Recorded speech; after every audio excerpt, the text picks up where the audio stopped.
तो आज हम देखेंगे कि मैक्सवेल नीडल प्रैक्टिकल को कैसे परफॉर्म किया जाता है। यहाँ पे उसका एम दिया हुआ है to determine modulus of rigidity that is eta of given wire by Maxwell's needle. तो ये वायर जो है यहाँ पे ये वायर है, ये मैक्सवेल नीडल पूरा यहाँ पे हैंग हो रहा है। तो ये वायर का ईटा मतलब मॉड्यूलस ऑफ रिजिडिटी हमें फाइंड करना है। तो सबसे पहले इसके ऑब्जर्वेशंस देख लेते हैं। तो डायमीटर ऑफ द वायर, तो यहाँ पे जो वायर है इस वायर का हमें डायमीटर फाइंड करना है। और जो माइक्रोमीटर स्क्रू गेज है तो स्क्रू गेज का यूज़ करके हम इसका डायमीटर फाइंड कर सकते हैं, जिसको नाम दिया है स्मॉल डी। फिर है रेडियस ऑफ द वायर, जिसे स्मॉल आर नाम देंगे तो हम डायमीटर का हाफ कर देंगे तो हमें रेडियस ऑफ द वायर मिल जाएगा।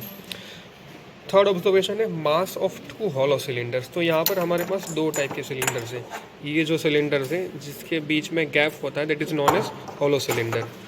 और ये जो सिलेंडर्स है जिसमें बीच में मास फिल किया हुआ यहाँ पर देखेंगे तो इसको हॉलो सिलेंडर्स इसको सॉलिड सिलेंडर्स बोला जाता है। और जिसके बीच में गैप नहीं है उसको हॉलो सिलेंडर्स बोला जाता है। तो यहाँ पे लिखा है mass of two hollow cylinders, मतलब ये जो दोनों हॉलो सिलेंडर्स हैं इन दोनों का मास है 122.12 ग्राम्स। फिर इसके नीचे तुरंत ऑब्जर्वेशन है mass of one hollow cylinder, जिसको नाम दिया है स्मॉल m1। तो अब दो का जो मास है उसको डिवाइड करके हम वन का 2 से डिवाइड करेंगे तो हमें 1 का मास मिल जाएगा। सेम वे से मास ऑफ 2 सॉलिड सिलेंडर, तो ये जो दोनों सॉलिड सिलेंडर्स थे उसका जो मास है टोटल मास वो इतने ग्राम्स है। तो हम इसको डिवाइड 2 करेंगे तो हमें मास ऑफ 1 सॉलिड सिलेंडर मिल जाएगा, जिसको हमने नाम दिया है स्मॉल m2। उसके बाद है लेंथ ऑफ मैक्सवेल नीडल, जो 2a इक्वल्स टू लिखा है। तो 2a इक्वल्स टू 45 लिखा है, तो ये जो मैक्सवेल नीडल है इसकी लेंथ 45 सेंटीमीटर है। तो अगर 2a इक्वल्स टू 45 होगा तो फिर a इक्वल्स टू 22.5 होगा, 2 डिवाइड की टर्म में जाएगा। और लास्ट में है लेंथ ऑफ द वायर जो कि है 15 सेंटीमीटर।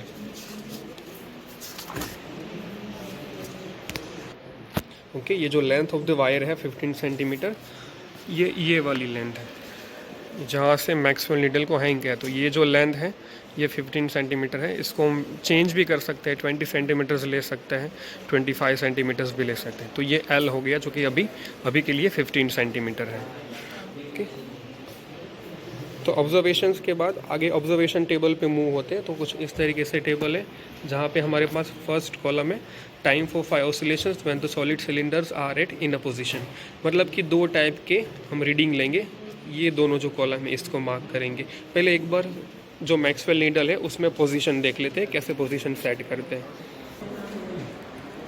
ये बताओ। तो यहाँ पे सबसे पहला जो कॉलम है उसमें लिखा है time for 5 oscillations when the solid cylinders are at in a position, मतलब हमारे पास ये जो सॉलिड सिलेंडर्स हैं और ये 2 हॉलो सिलेंडर है। तो सॉलिड सिलेंडर को हम अंदर की साइड रखेंगे। कैसे रखेंगे, तो ये दोनों सॉलिड सिलेंडर को लेते हैं और यहाँ से प्लेस कर देंगे। तो अभी सॉलिड सिलेंडर्स अंदर की साइड है और ये जो दोनों हॉलो सिलेंडर्स है इसको बाहर की साइड प्लेस किया है।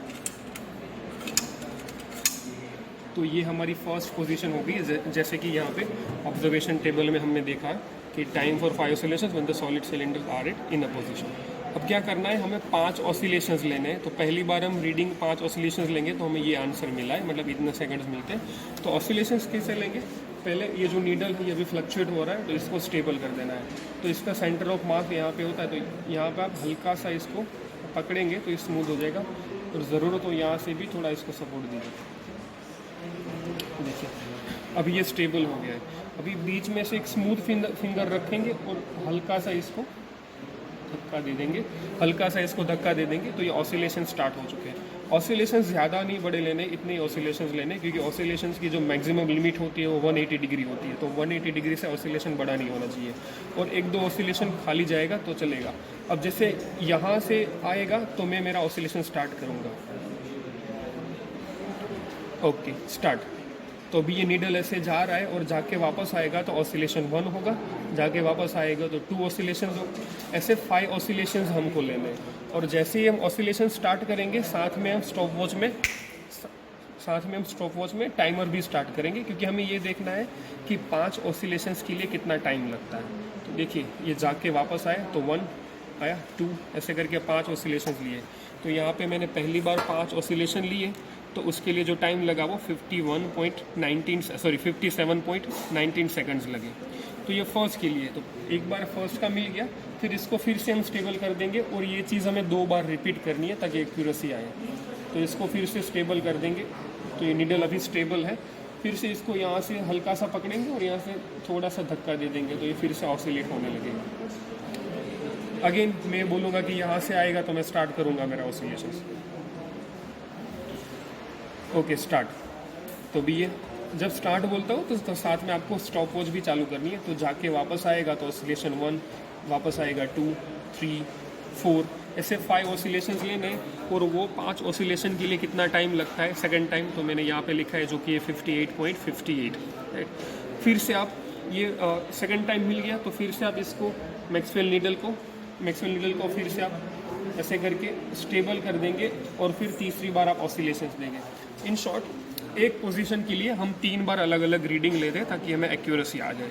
तो ये मुझे 3 रीडिंग मिले हैं। ये पोजीशन कौन सा है, सॉलिड सिलेंडर अंदर की साइड है, तो हॉलो सिलेंडर आउटर साइड है। फिर ये जो तीनों रीडिंग मिले इसका मीन निकाल लेना है, तो ये हमें फाइनल रीडिंग मिल जाएगी। तो ये हमारी फर्स्ट पोजीशन हो गई जिसमें सॉलिड सिलेंडर अंदर की साइड है।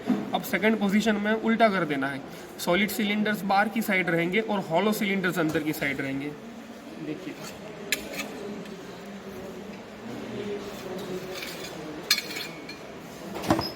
तो ये दोनों जो है ये हमारे हॉलो सिलेंडर है, तो इसको दोनों को एक साइड अंदर रख देते हैं।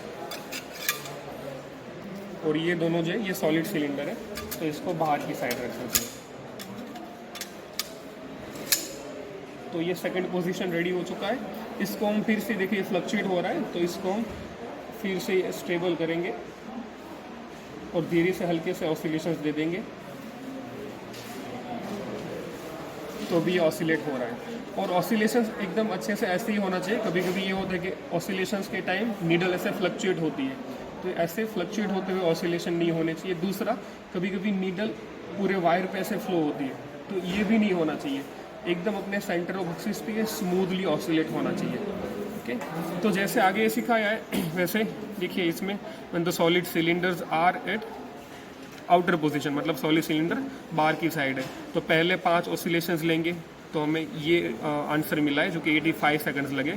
फिर हम नीडल को स्टॉप कर देंगे और फिर से हल्के से ऑसिलेशंस देंगे, तो दूसरी बार हमें ये मिलेगा। और सेम वैसे थर्ड, तो हमने एक पोजीशन के लिए 3 बार रीडिंग लिया, उसका मीन हमें ये मिला है। फिर हम पीरियोडिक टाइम निकाल लेंगे। पीरियोडिक टाइम है स्मॉल t/5। तो जो ये वाला जो है यहाँ पे आप देखेंगे स्मॉल t1 ये है, स्मॉल t2 ये है, तो यहाँ पे t1/5 है। 5 क्यों है, मतलब पीरियोडिक टाइम का मतलब ये होता है कि टाइम टेकन फॉर 1 ऑसिलेशन, जो कि एक ऑसिलेशन के लिए टाइम लगता है वो। तो हमने 5 ऑसिलेशन लिए हैं, तो स्मॉल t1/5, ये स्मॉल t1 की वैल्यू डिवाइड बाई 5 करेंगे तो आपको ये मिलेगा। स्मॉल t2/5, तो मतलब स्मॉल t2 की ये वैल्यू है, इस डिवाइड बाई 5 करेंगे तो ये मिलेगा, जिसको हमने कैपिटल T1 और कैपिटल T2 नाम दिया है। यहाँ के कैपिटल T1 का स्क्वायर मतलब यहाँ का स्क्वायर यहाँ पे मिल गया, T2 का स्क्वायर तो इस वैल्यू का स्क्वायर यहाँ पे, तो हमें ये दोनों कॉलम मिल गए। और लास्ट जो कॉलम है, लास्ट वाला कॉलम है L/T2² माइनस T1²। तो T1² और T2² ये दोनों वैल्यू आपके पास है, और L है ये यहाँ पे है जो कि है length of the wire 15 centimetre, तो हमें ये फाइनल आंसर मिल जाएगा। ओके, तो हमने रीडिंग ले लिए, यहाँ पे हमारा ऑब्जर्वेशन टेबल भर गया है। तो अब इसको इक्वेशन में पुट करते हैं, तो eta equals to 8πa² m2 minus m1 divide by r⁴ into L divide by T2² minus T1², ये हमारा इक्वेशन है। तो ये वाली जो वैल्यू है L/T2² माइनस T1², ये हमें यहाँ पे टेबल में से डायरेक्ट मिल जाती है, तो 0.097 डायरेक्ट हम यहाँ पे रख देंगे।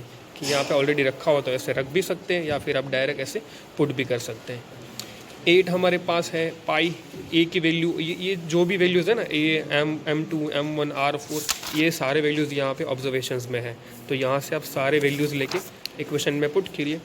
तो जैसे ही आप इसका सॉल्व करेंगे तो आपको फाइनल आंसर मिलेगा कुछ इस तरीके से। ऐसे लंबा आंसर मिलेगा, लेकिन इसको आप 10⁻11 के पावर में कन्वर्ट करेंगे तो इतना मिलेगा।